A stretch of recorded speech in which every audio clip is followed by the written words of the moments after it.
If you have a passion for improvement in and out of fighting games, then stay tuned because I have a special guest and a great conversation for you.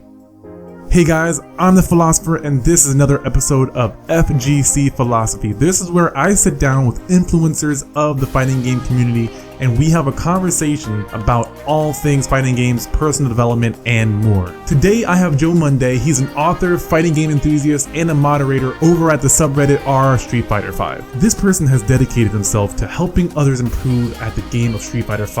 I sat down with him and we talked about an array of topics spanning from improving at fighting games, demystifying talent versus skill, and so much more. All that said, let's hop into the conversation and thank you guys for watching.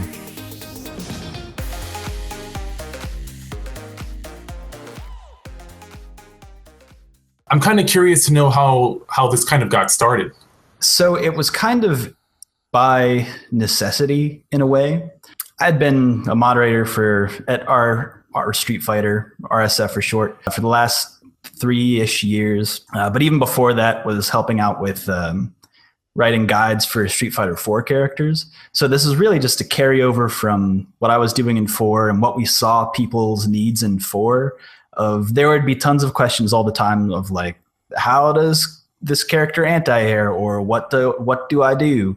And just we had the answers ready, but there was no one real solid place to point people to say, this is where you start, this is what you can do, this is how you can learn. But Street Fighter V gets announced and we're so excited. We're like, man, even for like new players, we got excited because they were making the combos easier.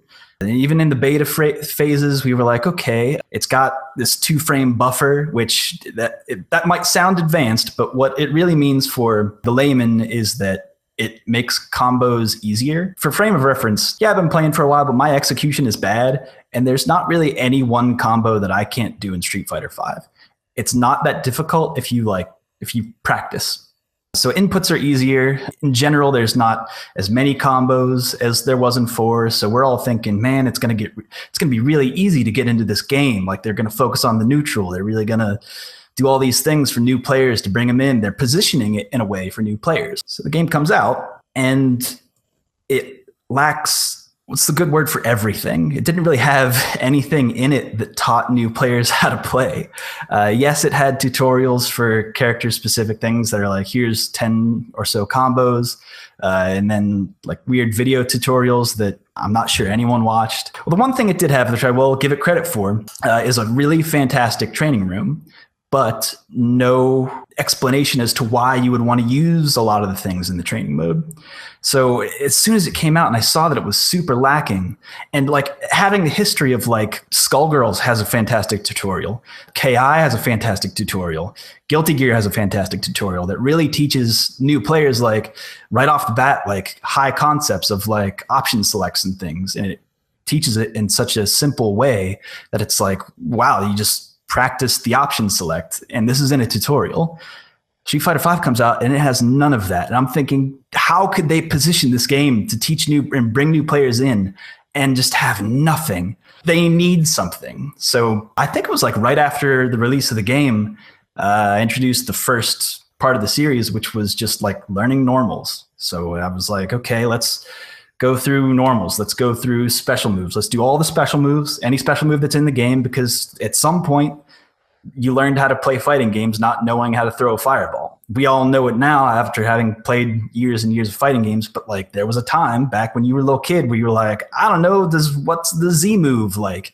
And then later on you find, oh, that's like the Shoryuken motion, that's the DP move. Like there are words for things, but when you see them listed out, you don't know what they mean. Like any charge move, all of Fong's charge moves, you look at it and you go, what is that? Like I've pressed back forward punch and the move isn't coming out. It just looks like my regular punch button. It didn't have anything to explain that to players in a way that it probably should have. So I kind of just took it step by step and wrote it out step by step and ended up with like 50 or so lessons of like starting from the very basic level to like high concept stuff of like how to read your opponent. And it kind of formed into something that I never really intended it to be. It's something that I'm really proud of now, that it feels complete to me from like a very basic package of how to learn how to play fighting games. And I think a lot of the concepts can apply to other fighting games as well.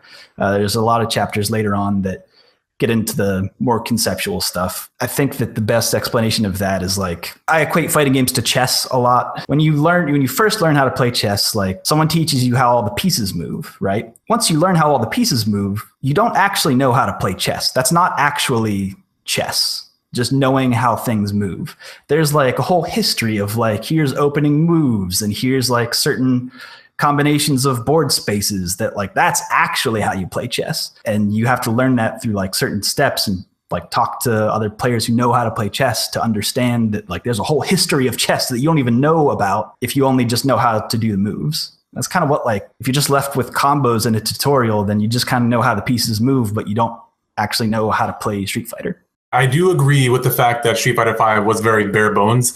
I had this conversation with a few people, and I think that game, when it first came out, was a testament of who really wanted this game starting off, like who wanted to go pro, because that game wasn't for anybody else but the hardcore Street Fighter players. So the people who were going to figure out things, whether they had a robust tutorial mode or not. For as simple as the game is, they still do lack a sense of really helping you learn the game as efficiently as Skullgirls did. A person who, essentially Mike Z built it, I believe he had help, but it was one guy heading the thing. And I watched his talk on that, highly recommend it for any game developers who are into fighting games. Check out his talk on YouTube. Yeah, to go back to the chess analogy, I love that, because I always say that fighting games are a combination of chess and martial arts, because you do have that strong mental aspect. It's somewhere in between. And if you haven't read this book, I highly recommend it. It's called Art of Learning by Josh Waitzkin.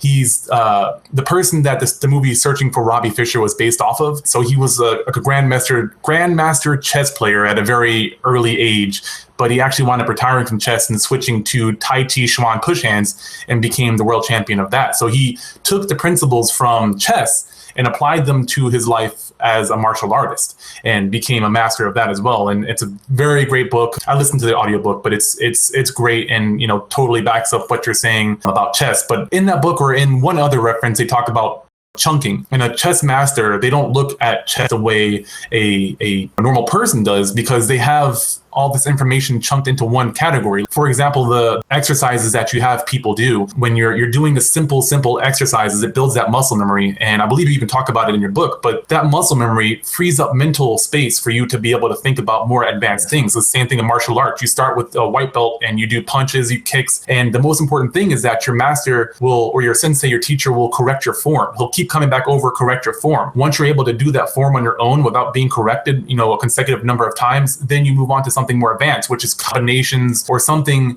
that uses the foundation of what you learned to do something more complicated. But you already have that strong foundation. You don't have to think about the form. It's not just doing the punch. Anybody can throw a punch, but can you throw a perfect punch without being corrected? And that lays the foundation of having a stronger advanced techniques and being able to really think about what you're doing. And with music or art, when you have that muscle memory, you can think about things, not just do the muscle memory, but allow yourself to think, I can do this without thinking about it. Maybe I can do this more advanced thing. Maybe I can explore and make new notes, new music, new art styles. Every sort of form of expression, whether it be verbal or written, it takes strong execution. And I feel like your book really encapsulated that, just starting off with the basics and slowly building on that strong foundation. Yeah, I feel very strongly about you need to know the basics. And like, once those basics are hammered in, I think you've even quoted the book directly of like freeing up mental space. There's a specific chapter on mental strength training. And in that chapter, it tells you to set up a situation where you're getting hit and put into a mix-up scenario.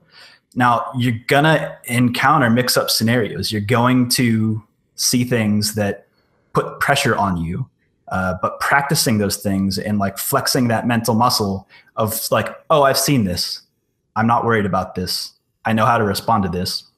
Or like with frame traps, where if you don't practice frame traps, if you aren't specifically looking for the counter hit that pops up in the corner, if you haven't practiced that, you're not going to hit someone with it. It's just not going to be there. You're going to be putting so much effort forth into thinking about it and being like, I'm going to do a frame trap right now, instead of just, oh, I did the frame trap, because that's what I felt was the right thing to do based on my opponent. It's a whole other level of playing that you can't get to unless you take all those steps to get there. I'm going to use a cheesy reference, but a lot of people around our age have seen this, which is the Karate Kid. You look at the first movie and, he's teaching Mr. Miyagi's teaching the wax on, wax off. And he doesn't know why he's doing it. He's just doing it. He's frustrated. He's pissed off, but he gets into an altercation with somebody else and he just reacts without even thinking about it. He does this, and afterwards you can see the reaction. Again, it's acting, but this is something that I've experienced as well, where it just was muscle memory. He was in a certain scenario, his body reacted because it knows to react in a specific kind of way. And so he did like a defensive move, which was just like painting the brush and everything, and did a combination essentially. And that's exactly what you're kind of teaching these people in the book. And it's really cool. I want to urge more people to really check that out, because I think a lot of people don't really know how to learn. They know what they want to learn, but knowing how to learn and knowing what to learn are two completely different things. I completely agree with that. And I think that that's one of the main differences between the tutorials that are in the game as it was at launch versus the tutorials that the book presents, because it's not just, again, it's not learning that final combo. Like, for example, a lot of the combos, like later on in the tutorials that are in the game, start with a jump in. And the whole time I'm thinking, it's not teaching you how to land a jump in. It seems like an easy concept of like, if you give a jump in combo to someone who's never played the game before, and then they can execute that jump in combo, you haven't actually taught them anything, because a jump in is such a high risk maneuver. And there's reasons why you would want to jump in. There are times when you have to jump in to keep your opponent honest, but none of that is explained. It's just, here's something you can do without explaining why you would want to do it. And that's kind of how every lesson is set up. Is there's always not always, but there's most often a workout that you do, followed by an explanation of why you would want to do that workout. So even like, I would say even for people who are familiar with like how to control fighting games, like if you've already picked up the game and know how to like do your combos and stuff, you're like, I know how to throw a fireball. Well, like maybe read the explanation as to why, because there's things that you might not be thinking about as to why you would input a fireball or a Shoryuken in a certain way that would benefit you. I love to read, so I'm probably going to reference some people to really back up what you're saying. But there's a guy called Simon Sinek. I've been talking about him a lot. He has a TED Talk I recommend, at least. I have 2 of his books, but he has a TED Talk called Start With Why.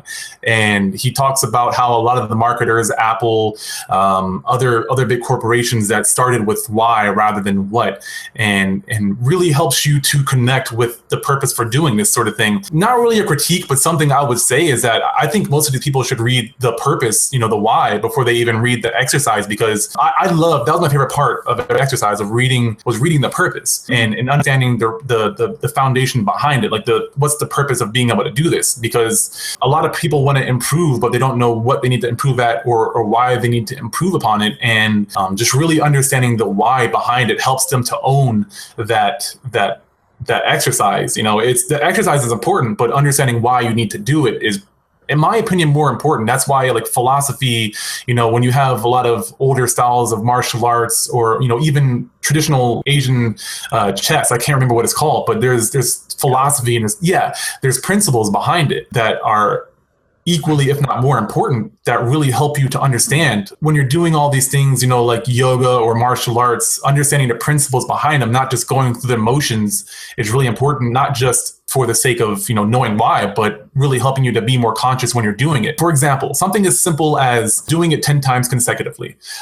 It seems like a really small thing, but if you actually hold yourself accountable and do it 10 times, like if you mess up, like, okay, well, I messed up my input, I'm not going to count that one, I'm going to keep on going. Like, you're only hurting yourself by doing that. But when you actually hold yourself and do that 10 times, like, you're training your body, like, okay, you have feedback. You have, okay, I can do it 7 times on average without messing up. Okay, now I know, like, I can do it 7 out of 10 times, give or take. I want to be able to do it 10 out of 10 times. Like, what's your expectation? And having that purpose really burned into your brain makes it so that those exercises are almost automatic. And without really knowing the why, you don't really have passion to create your own exercises, which I think is truly the power of this. Is like, yes, you have these exercises, but that's only a taste of what you can do. Obviously, it's more so going and learning your character, because I play Fong. Obviously, it's a lot of Ryu because he is Street Fighter for the most part. I can go and do those exercises and I can go online, look at some combos and do those exercises and see how many times I can do it consecutively, write it down, record this information. But that purpose, that principle, that really helps you to burn into your brain and really create a lifestyle rather than just a habit, making it feel like a chore almost. Yeah. Because you play Fong, you bring up a good point. Yes, all of the combos are written as Ryu. I've lately been going back in and writing different supplements for characters. This has actually taken a lot longer to do that end of it as well, because I'm not just listing like one counter hit combo for the characters. I've kind of gotten a little overboard of just saying like, here's like all the counter hit combos you would want to learn how to do, or like, and maybe input that certain combo into this certain workout. I haven't gotten to Fong yet. Hell of a frame chat character though, so there's a lot to practice there. But yeah, like you're saying, even though a lot of people have even asked, that's kind of why I started the supplements too, is because so many people asked like, I don't want to play Ryu. To which I have to answer, I'm like, well, there's maybe like 10 or so lessons that really only apply to Ryu specifically. So at least just to like read through it and like learn it that way, because like Ryu has almost all of the inputs that you would really need to learn how to play. There's some like charge characters, he doesn't have charge moves, or like certain critical arts are input differently. But for the most part, he has the tools that you would need to physically do with your hands to know what the lesson is trying to teach. And that brings up a question that I wanted to ask too, specifically about like people who don't want to learn Ryu, because I have gone through the trouble of actually like playing other characters. I tend to be one of those guys that plays one character and loses. In the past, I would lose because of lack of character knowledge, because I didn't really have that experience with that character. Like, it's one thing to fight a character multiple times and get familiar with it. It's another thing to play that character and see how it plays. Do you know what a fixed mindset is? Growth mindset? I do not. Please explain. Okay. So a growth mindset is basically a mindset where you talk about this in your book, but you never call it that. It's someone who's always willing to learn. They believe that every experience is an opportunity for growth. Every match can be some sort of like learning opportunity. Like, that's a growth mindset. Someone who's always looking for more information. They're actively, like, it's on their mind. Like, I should be looking for information. I should be taking in, what did I do wrong? What did they do wrong? Like, how can I learn from this experience, regardless of how it went? If I won, if I lost, like, even if I won, there are still some mistakes I probably made if I go back and look at it. Like, that's the example in Street Fighter terms. A growth mindset. Fixed mindset's the exact opposite. And again, you do talk about this in your book, and I'll get into another question in a second about, I can't remember what you called it in your book. Blaming. That's what it was. It was blaming. You're talking about blaming other people.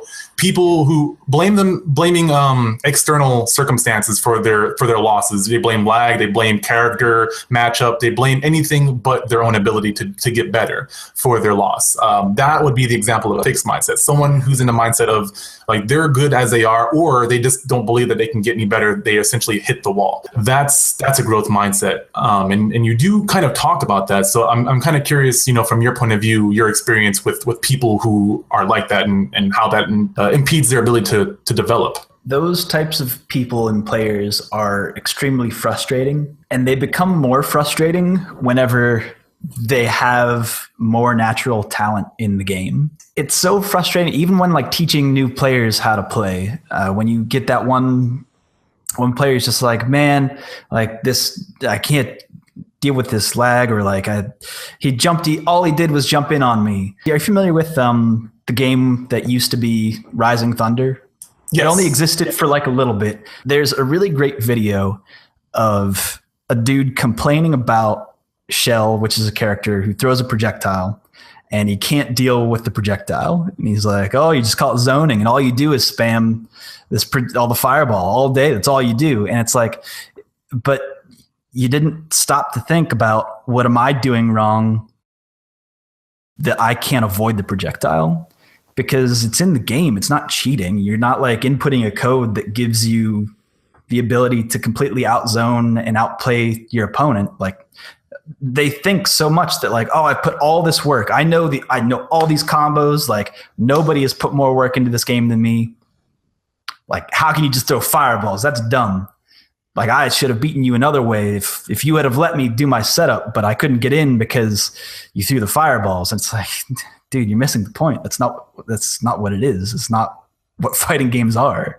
At that point, it's just like, if you can't beat your opponent, then that's on you. It's not anything your opponent did. Back to the original question, though, of having that growth mindset, that is super important in fighting games, because there's no way, let's put it this way, there's no way to improve in fighting games unless someone beats you, unless you are beaten. If you don't lose, you can't improve, right? And that's kind of true of most things, I want to say, but specifically in fighting games, like, you're going to run into something at some point. I mean, we all haven't played enough to have seen everything, right? Like, there's certain scenarios that I haven't been put in. I know about because I've watched the videos, but like, there's certain things that I might not know, or things that I haven't seen. And in that case, I'm like, wow, like that beat me. I should probably learn how to do that, or at least learn how to block against that, or like understand the mechanics of what happened, instead of going like just cross up. I could have blocked that. I didn't, though. But like, I can see how easy it would be to just be dismissive of like, oh, I just got Mika'd. I hate it when people say, oh, I got Mika'd. Where it's like, nah, dude, like, you didn't V-reversal when she gave you the fist, like, or you didn't fuzzy jump OS to avoid being thrown, or like, you didn't backdash once, or also you didn't play the neutral and you let her jump at you. There's so many other steps before you landed at, oh, I just got Mika'd, that you're not even thinking about. To me, it's just frustrating when you run into people like that. And like, I get it. It's funny. It's funny to say you got Mika'd, but like, a joke can only go so far. Yeah, it can. And I've dealt with that too, which is my other topic, accountability, like actually holding yourself accountable for where you are, what you're doing, or what you're not doing. And it really hinders your ability to learn. And it is very frustrating, because you see this in these people, and I think we all do it. The ego really gets in the way when that happens. That's the big thing, is that people have a hard time, and not just in video games, like in every walk of life, people have ego issues where they're afraid to admit their faults. It really isn't doing any good. It's hurting the person that's doing that. And it sucks, because there are a lot of people who are skilled, but their own ego gets in the way. Their ability to hold themselves accountable gets in their way. I would say, from your experience though, like what would you say to someone who, who's wanting to learn, but doesn't understand the concept of accountability? The line in the book that I think is most applicable to that question would be, it's way later in the book. You can even like read the end of it, if you go like straight to the end, if you want to talk about accountability. It's, my ego doesn't win me matches, I do. Me like flexing on people, being like, no, I'm the best in this room, that doesn't win. It's all the work that I put in before, all the players who have beaten me who actually win that match. And I think that that denial of wanting to learn will eventually, it will stop you. You can't be the best. You cannot be the best if you cannot see the fault in your actions. To kind of add on to that, outside of the gaming world, there's a lot of people that I could think of. There's Michael Jordan, the Wright brothers. I love studying personal development. It's just one of my many obsessions. And for me, Edison's a really good example to make, where he invented the light bulb. We all know that. He also was a person who started GE, General Electric. But what people don't seem to understand is that he wasn't a genius just because he was a genius. He literally had thousands of failed inventions before he invented the light bulb. A lot of those other inventions went off to be a lot of other things, but he didn't let failure hinder him. I believe he had he dropped out of school in 4th grade. He could barely speak when he was a kid, but he just kept on working on it. He didn't care that he failed. A lot of people, when they lose or when they're not where they want to be, they let their ego get in the way and they make up excuses. Oh, I didn't put in much time as I wanted to put into it. Oh, these guys are better than me. They have more time. They're younger. They have faster reflexes. Whatever the excuse could be. But when you don't hold your L's, so to speak, when you don't look at them and learn, yeah, really, you have to. You don't really create that opportunity for learning, because, yes, winning feels great. And there is like a chemical reaction that happens in your brain that releases, and it does feel good. But growth is from the new experiences. If you play an RPG and you're grinding all day, if you're grinding level 1 monsters and you're level 10, you're never going to level up. You have to challenge yourself. You have to try new things and really exposing yourself to those failures, asking yourself what went wrong, like what can I do? How many how many tools are in my arsenal? Do I understand what frame data is? Do I understand what frame traps are? Like what look at where you are and really try to figure that out. I mean, you made some like great examples. Like a lot of the best or the most accomplished people have failed so many times before you see that actual victory. And that's like the one thing that people remember.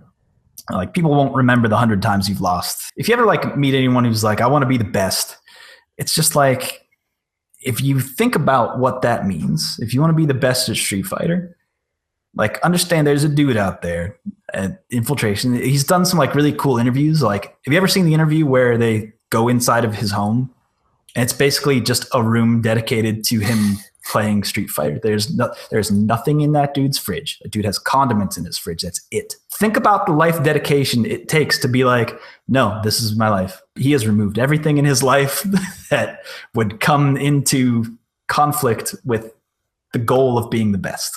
Like having that goal-oriented mindset of, no, nothing else really matters here. Like that dude's like sits in his bed before he goes to sleep and watches 2 hours of matchup videos of players who he might play in the future so that he can watch and be familiar with how someone else plays. If you want to be the best, are you watching the videos for 2 hours at night to learn? Like, are you doing that? Because if not, then like you're not taking the steps to beat someone who is doing that. That's what it would take to be the best.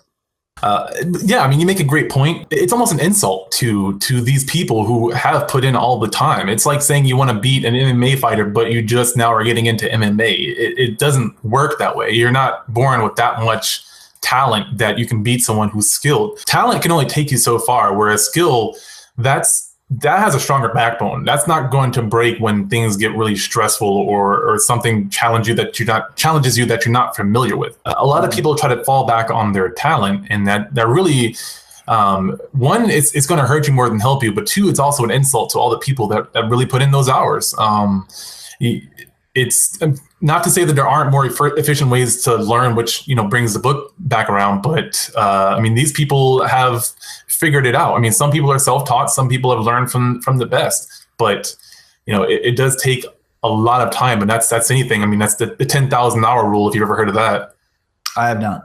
There's a book, I can't think of what it's called right now, but essentially there's a study where if you look at any master from past times to now, athletes, artists, anybody, there's basically a certain number of hours that you put into a skill in order to be at an expert level. And that's about 10,000 hours, 7 years worth of at least like 4 to 8 hours, 5 days a week. And that's the amount of time. Like if you look at musicians like Beethoven, Da Vinci, these people put in 10,000 hours of their life into a skill to be an expert. Gaming is something that's a little different because obviously it's newer, so you don't have as much time. But on average, like you do have to put in a certain amount of time. And if you look at a lot of these masters have been playing fighting games of some sort for a long time. And a lot of those fundamentals transfer over to Street Fighter, which is a simpler game. But when you have people who are experts at it, that's what makes it more complicated. It's not the game itself. The game can be very simple, but when you're fighting complicated minds and people who are very skilled, that's what really makes Street Fighter,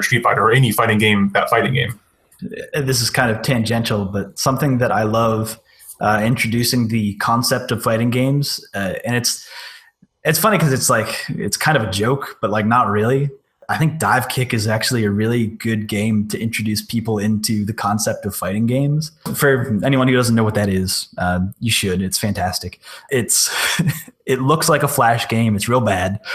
And like a lot of it is like inside FGC, inside jokes, which will not make sense to anybody. But the core concept is all you have to do is land a dive kick on your opponent. And all you can do is jump and dive kick. Those are the two, that, and you can also like backdash a little bit to control spacing, but like all it is a controlling of space and understanding the space in front of you and where you can be threatening. Instead of like learning combos and moving around with a joystick and introducing all these different systems and things you want to know. There's no critical arts. There's nothing like that. It's just jumping and dive kicking. And that's it. It's just controlling space. And I think that at a very core level, like I've explained like to my wife loves dive kick and she doesn't really play fighting games. She understands them because she has been around me enough and I've been like, no, fighting games are cool. But like she loves that game because it's like, oh, I understand it. It's simple. I don't have to think about higher level stuff right away because as high level as it's going to be is right here in terms of this is the space I can control. This is the space you can control. And that's it. I love its simplicity. Yeah, you're not the first person to mention that, actually. I've heard that a couple of times, and I haven't played it. I've seen it. I've seen it at different tournaments, too. Some of my friends have it. I don't know. I want to play it, but I haven't. It's fun. It's real dumb, but it's awesome. Oh, yeah. Some of the most funnest games are kind of stupid in some way. Gang Beasts is another one that I'd love to play. Nidhogg is actually another good example of like you have a limited control set, but like you get to immediately start playing your opponent. But yeah, definitely. And James Chen actually did a really good talk about spacing specifically. He uses a link to the past to explain spacing. I don't know if you've seen that video, but I highly recommend that. That's fascinating. Yeah, I'll have to post a link down below because it was a really good talk. Me personally, I learned a lot of advanced techniques before I really got a strong foundation of the basics. And going back, I still go back and I still do the exercise kind of as a warm up for Fong. The warm up where you do each normal 10 times from max range, something like that has really helped me to visualize the spacing. And I can see myself slowly making it muscle memory. Like I had to use the lines to really figure out where to do it. But after what I would do, and this, again, goes kind of into accountability of how bad you want to learn. I would go try to judge the max distance, but I would memorize based off the lines, like where I was. So if his head or his hand or his feet wasn't in a line where I knew max range was, I would go back, do it again. And then I would like, okay, now I know my max range. Let me hit the punch button. Okay, yes, I got it right. So I would use the guys to kind of figure it out. If I knew I wasn't even at max range, I wouldn't even press the attack button. James Chen, definitely watch that. I think it's on Super Chen or UltraChen, excuse me. Yeah. Really, really good series. He goes into the basics of a lot of things. Him and Ultra David, both like super good teachers, very intelligent people. I would highly recommend anyone watch those videos. I'll put a link to the playlist, and I'll start with the spacing one because it's really good, and it helps to really make things simple. And that was the other point that you made with Dive Kick, is that simplifying things makes it a lot easier. A lot of other games, and I think Mike Z actually talks about this in his talk, but simplifying the moves that you have to do, because you're basically given the full arsenal of moves. And I believe in his talk he mentions like almost a story mode where you have a lot of the moves locked and you can only do so many, and as you progress through the storyline you unlock more, because given access to all these moves, it's a bit overwhelming to really pick and choose what you should focus on first. So taking away some of those abilities and focusing on the essential ones first really helps to build that strong foundation while also making it fun and not overwhelming. I thought that was really interesting. I believe it was Mike Z. I fully agree with that. And like I think that putting limitations on your own play to make yourself better at something, like adding focus areas, because like in training mode you can learn your setups all the time, but like there's something that you're bad at. It might be anti-airing. Focus on anti-airing. Make sure you anti-air. Get it down. It's important. You should learn it. Like there's certain steps that you should take. You can't just start throwing fireballs and go, I know how to play Street Fighter. I'm good.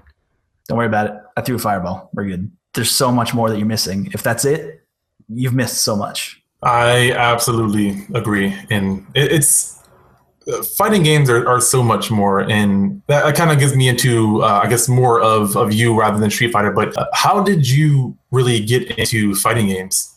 I've actually thought about this, and like the reason why I love fighting games and I love writing and all of those things, and I love like teaching, like all of those things are actually kind of tied together in a way. Back in the second grade.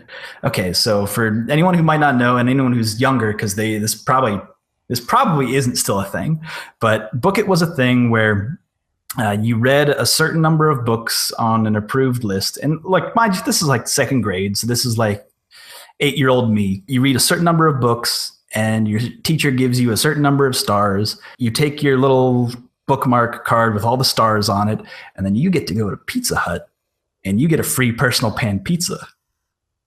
But like in my mind, at my local Pizza Hut, there was a Samurai Showdown 2 cabinet.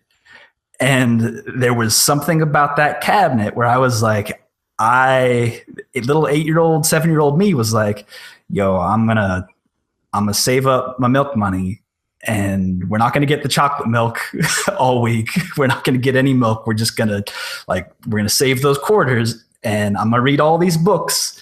Sure, literature is fine. It's whatever, because I'm gonna get to that Pizza Hut, get my free pizza, and play Samurai Showdown 2. Like, that was like young Joe Munday being like, yo, I gotta get in on some of this. And like, of course, I didn't know like actually how to play that game, or wasn't actually tall enough to see like over like where I'm playing like this, right? Or at least I was. And they had a little like white stool, but it was like a Pizza Hut, so it was like a yellow stool for me to stand on, and then like could finally actually see what was going on. So if you want to say that like the reason why I like fighting games and writing is because of pizza, I'm okay with that. That's really how I got into like the love of fighting games. Now, I didn't like get into and like really commit myself to teaching and actually learning how to play until like, I'd say like it was basically like the release of Street Fighter 4. That was the first time that I had actually like sat down and thought about, okay, like here's like how you actually learn. Like, here's how I was playing fighting games and like playing like Mortal Kombat through all those years, and Street Fighter 2, like all great games, Third Strike, fantastic games, but like didn't actually learn how to play. I didn't have a community. There wasn't one that I was aware of in Pittsburgh at the time before that. But after Street Fighter 4 came out, I was like, oh, I can learn this game. It's online enough. The online's good enough to where the lag isn't affecting how I can learn how to play. And like I can even watch like, there's a history of like matches on like how to play. So like I can watch the best players in the world play now and watch how they play easily. Like, it wasn't that way back in the day. Like, 8-year-old me couldn't just hop online and say like Samurai Showdown 2 videos, or even just like download Samurai Showdown 2. Like, that's like you can do today. like you can't, I couldn't do that back then, but now it's so much easier to get in, even if you don't have a local community. So I saw that as an opportunity of like, okay, first, let's actually learn how to play. And then whatever I take from learning, let's try and teach as many players as possible, because I didn't have this when I was growing up. And I can imagine as someone who's like seeing something like you and I love the art style of these games. Like, I love the troll face Ken. It's fantastic. It's dumb as hell, but I love it, like in a certain way where I'm like, Capcom, you got me again. Or like, I love the art style of Guilty Gear. Like, I will play Potemkin, even though he is the worst. He is the worst. He's bad. Don't play Potemkin. But I will play Potemkin because I think he's so much fun. He's got a helmet and Exert. It's fantastic. But like, you have so much passion for these games, but like, now there's a way to get into them and a way to actually play at a higher level instead of I did a jump in and I beat my friend. That was cool. But like, now you can take that to another level and like actually play people for real. And I feel like that is enough to push players forward into like being more competitive and being more active in their own communities. Even there's even a thing that we do now over at our Street Fighter, who's like, for our online tournaments that we have, we're trying to do an extra step of promoting local tournaments. So like, people who enter or people who just are familiar with it, we say like, hey, give us your locals so we can promote you like on our stream. So like, in case there's someone in like God knows where, Colorado, where like the internet doesn't live, there's places in Colorado where that is a thing. Maybe you go find your local out there. Maybe there's a local. Maybe you didn't know about it. It might exist. So like, those, like, support your locals. And because that's the best way to learn. If someone is right next to you, bodying you, and then you just go, hey, why did that happen? And then just go, oh, because you did an anti-air. You're being like, do that. And you go, oh yeah. I see. Yeah, I should do that. Like, that's the quickest way to learn fighting games. It's not actually like being online, and like, you can do that. And like, that works. You can do your own training, but like, having someone right next to you to be like, dude, stop pressing hard punch at that range. That's dumb to do that. And then you go, oh yeah, you are beating me really bad for pressing hard punch at that range. Like, I get it now. Like, there's a certain like mental connection that makes like immediate sense whenever someone is right there being like, you're being dumb. And you go, yeah, you're right. Anyway, that's kind of a very extended story of like how I got into fighting games, mostly through like our Street Fighter and pizza. It was mostly pizza's fault. Pizza. Pizza Hut bringing people to fighting games since like the first grade. We support Pizza Huts all over. FTC's been meeting in pizza places for years. Why stop now? Yeah. So many questions to ask based off of that. And that's kind of interesting because I'm wondering from my point of view, if reading all those books kind of helped your ability to really teach and also might have accidentally created this book as well. I think in a way this was like, again, like 8-year-old me being like, I should learn how to read. But then like it actually got to the point where I had like read all of the books that were like suggested so that I could get enough bucket stickers to get the pizza, to where like my teacher was like, okay, you need to read more advanced material because I don't have any more books for you. So I was like, okay, like fine. Like as long as that means more pizza and more Sam Show too, like bring it, like, let's go. And like, that was like, and of course, like 8-year-old me, I'm not reading like the girly books. I'm not reading like Babysitter's Club. Like that's not on my list. Bring me like the mystery novels. Bring me what you got. Bring me some Goosebumps. I want to be scared. But I think that at least it probably harbored like a passion for like certain literature. Like otherwise, like, I don't know, I probably wouldn't be as well read or appreciate being as well read as I might think that I am. But then again, if you probably would ask my old high school teachers now, like, well, how's like the grammar in this book? They'd be like, nah, son, get right out of town. You're the worst. Don't start sentences with and. That's dumb. Get out of here. To which I'm like, nah, but it's a style. And they go, nah, shut up. I think that the books themselves, like how it's written, is very. You can tell that a person wrote it instead of like it being an instruction manual, because like it is in some ways very mechanical, like up top in the lessons part, but then on the bottom half it goes like, well, listen here, kid, like don't be dumb.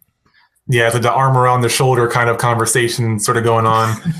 Yeah, I mean, it is so this book is not structured like a normal book is. So when you hear the word book, for those who don't like to read, one, read more, but two, it's very user friendly. It's written in a way that makes it really simple. I like that. It's really interesting because it doesn't feel like a book. I don't know how to compare it. It's almost like, looking at like ancient scrolls of like old style martial arts, because you're going through these and like you have the inputs or the motions, but then you also have the philosophy behind it, the purpose. It's really refreshing because I tend to read a lot of personal development, and I consider this to be part of that study. Like for me, fighting games is part of that personal development. Fighting games are very close to me for a couple of different reasons, but recently, within the last 5 years, fighting games, like the philosophy of getting better at fighting games for me, I applied that to my weight, and I used to be 300 pounds. And so I was learning Marvel vs. Capcom 3 and a fight stick while also learning how to take care of my body. And I was transferring the philosophies back and forth between like the more I do something, the better I get at it, because I was a very fixed mindset person for a long time, and I didn't understand the concept of practice. And that's why I discovered this on my own, but there's also tons of people who say this, where Da Vinci's another person where he applied his art to science. He was very much the Renaissance man, where he took his love for one thing and amplified the other thing, and then took it back and amplified one other thing. And for me, like, that's why I love fighting games so much. When I'm not playing fighting games or practicing or improving at it, it's almost like that's a part of my personal development that I'm not paying attention to, almost like a martial art or some other discipline. And I mean, most people aren't going to tie it that closely, but I mean, for those who do, they have that love and that passion and those stories that they can share with other people and really help motivate the ones who do have that passion but don't have the direction yet. No, and I think that I was joking with you earlier about this before we had started this conversation, where I showed my mother-in-law this book, and now she's never picked up a video game in her life. She doesn't understand video games. She hasn't touched them. She doesn't know anything about them. She struggles with like the internet as a concept and not even just like how to use it. So like I showed this to her and she's like super proud of it. And it is like, it's the most heartening thing for me where like she's picked that up and goes, oh my gosh, like these things that are in this book, like this and this that you say, like I can take this about like my regular life. And I'm like, you're like a 50-year-old mom.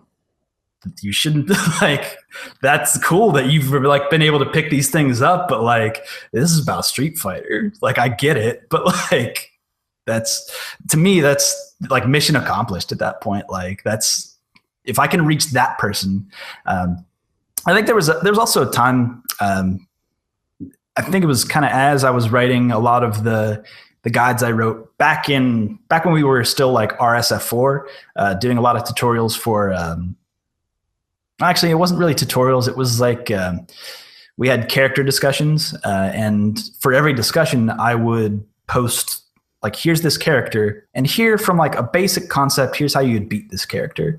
So it would really like break down the language of like, let's just think about it from like an overarching level of like, what does this person do? Like, how do they do it? And how do you beat them? But then even before that, thinking of like, well, how do you teach that to someone who doesn't really know about it? Or like, there's a whole number of steps you have to take. Yeah, that's something hopefully we can talk about in the future, because that is a good question. And I do have some suggestions, because that's kind of what I've spent most of my last 6 years really learning, is how to help empower other people. But I want to know more about like what you have in the future. Like what's next for you, your big goals? Oh man. I mean, personally, I believe in setting goals, not necessarily it doesn't necessarily matter if you meet those goals so much as you take the steps to meet that goal. For example, just to be like completely candid, and it's a silly thing, and I know it's a silly thing because I wrote it down as in my phone as like under silly goals. It's one of my silly goals, but it's still like is real, and it affects how I carry myself in day to day. But I wrote down in my phone, become the John Madden of fighting games, it's a silly thing, right? What does that even mean, really? It doesn't really mean anything. But it then makes me think like, well, like how did John Madden become John Madden? He didn't just like show up at a Raiders game and say, you got to get to the end zone to score a touchdown. Like that didn't even start there, right? There's a whole like number of steps he took to get to that position. So like, let's back it up and let's think about like, what can I do today that has that goal in mind to at least get me somewhere? Like I said this before, I didn't intend to write a book. Like I didn't intend for this to happen. It was just, there was a need for it. And I thought, well, if I wanted to be someone who is in like the position of John Madden, who is a broadcaster who explains football to people at a very basic level, like I would just explain Street Fighter at a basic level. That makes sense. And then it became like the needs of the people, where it was like, well, some people were asking me like, well, I don't like going to Reddit all the time or having like this tab open. Like, is there anything you can do for that? And I'm like, well, I guess I could figure out how to publish an ebook like that. Sure, why not? Let's do it. And then like figuring out all the steps for that to happen. And then on addition to that, there were people who were like, well, I don't have a Kindle. Like, can we have like a hard copy of this? I want to share this with people easily. And I was like, well, okay, let's figure out the steps that it would take for me to get to that point to actually publish a book. And like all of this, like with like the mindset of like, well, I should be sharing information with people. Like I should be teaching people how to play. Like that's kind of what you would want to do if you had that goal in mind of becoming the John Madden of fighting games. I think the book, The Purpose-Driven Life, is actually a really good book that puts in the perspective of having a super objective to your actions. A lot of it is based on like Christianity and like things that one would do if they were a Christian and having that super objective. But if you aren't, though, I think it's still, the concept still applies to what would I do if this was my goal? Like I have to have it like written down. I have to have it as a part of who I am. Like I have to make life decisions based on this if this is going to be a part of my life. I think one small part of that, we kind of touched on this earlier, of like how to explain fighting games to people who might not know. My wife, for example, like she didn't know anything about fighting games when we first met, or even when we first started dating, or even when we got married. Like that wasn't part of it, like at all. And then a year after we got married, I was like, hey, like let's go to Evo. Yumi, let's go. She's like, well, what's an Evo? Where is it? I'm like, well, we're going to go to Las Vegas. But then like getting her there and being like, oh no, like this is fighting games. Like we're in like an arena. It's really loud. That's really fun. People are yelling at that man for, I don't know why, but like, that's cool. Like that explains the feeling of fighting games in a way that you couldn't get otherwise. I was going to say, one, that's a good story, but two, I don't believe in silly goals. If a goal is a goal, I think it's a goal worth having. But two, on that note, I mean, it makes sense based off of your background, your passion for fighting games, and your passion for teaching and educating and sharing knowledge openly. I mean, that makes sense. I mean, you already have like a whole foundation that does that. I mean, maybe you're not like John Madden, and Joe Madden, Joe Montana. But no, I mean, you obviously are clearly doing that. I mean, one, thank you for putting an ebook, because I'm one of those guys that I don't know why I don't like the format of Reddit. It's something that I think has hindered my ability to really learn, because there's a lot of information on Reddit and I've really scoured it and looked at it, but just the whole communication system just doesn't make sense to me. I'm spoiled and I like instant feedback and stuff, so it's hard for me. But when I saw that there was an ebook that you posted, I don't remember where I found it. I was like, Instabuy. Like I saw that, I was like, yes, give me right now. I will take it. So yes, that's great. And I'll say this to you and to anyone watching: if you have a goal, don't bother calling it silly. If you something that you love and it gives you energy when you think about it, something that you really want to do, own that. Be proud of that. I'm the same way, where I'm weird, but I like being weird. I like being silly. If it's something that you like, then that's fine. But, I want to be the Tony Robbins of video games. And I know a lot of people probably who don't even know who that is, but I want gamers to really be proud of who they are. I want gamers to be able to have a career inside of gaming if they want that, or to be able to have a game-life balance is something I call it. It's like you can play games, but you can also work on yourself at the same time. It's completely possible. Or if you want to have a career in gaming, you can make that happen. Don't let other people around you say that that's a silly goal. It's something that I'm super passionate about. I love people who have big goals. I love talking to them and helping them out, because life's too short to really do something you don't like doing. If it's something that you want, then go for it full force. That's what I think, at least. Yeah, no. And I think this is something that I really picked up from my dad. He actually made me do this. He was like, it was one Christmas 5 years ago he did this, where he was like, I don't want anything. Don't buy me anything. All I want you to do for Christmas is write down in a list of your personal goals and make it, I don't care what's on it. You don't have to share it with me. It would just, I'd be happy to know that it exists, but write it down, because that's how you would really keep yourself earnest and honest about those goals. I feel like it, and after that moment, I was like, well, like I'll do it because like my dad asked me, but like thinking about the reasons why he asked me, it was like, well, now I have these things written down. And if I'm not being honest with what I've written down, then why did I write it down? There's a certain accountability that I have now, because I have like that silly goal written down. Like it's there. I look at it and I think about it. I know that it's written down. So like I think about it daily, and like my actions on the daily are affected by me knowing that I wrote it down. I haven't changed it. Like that goal is still written down. I call it silly, but it's still there.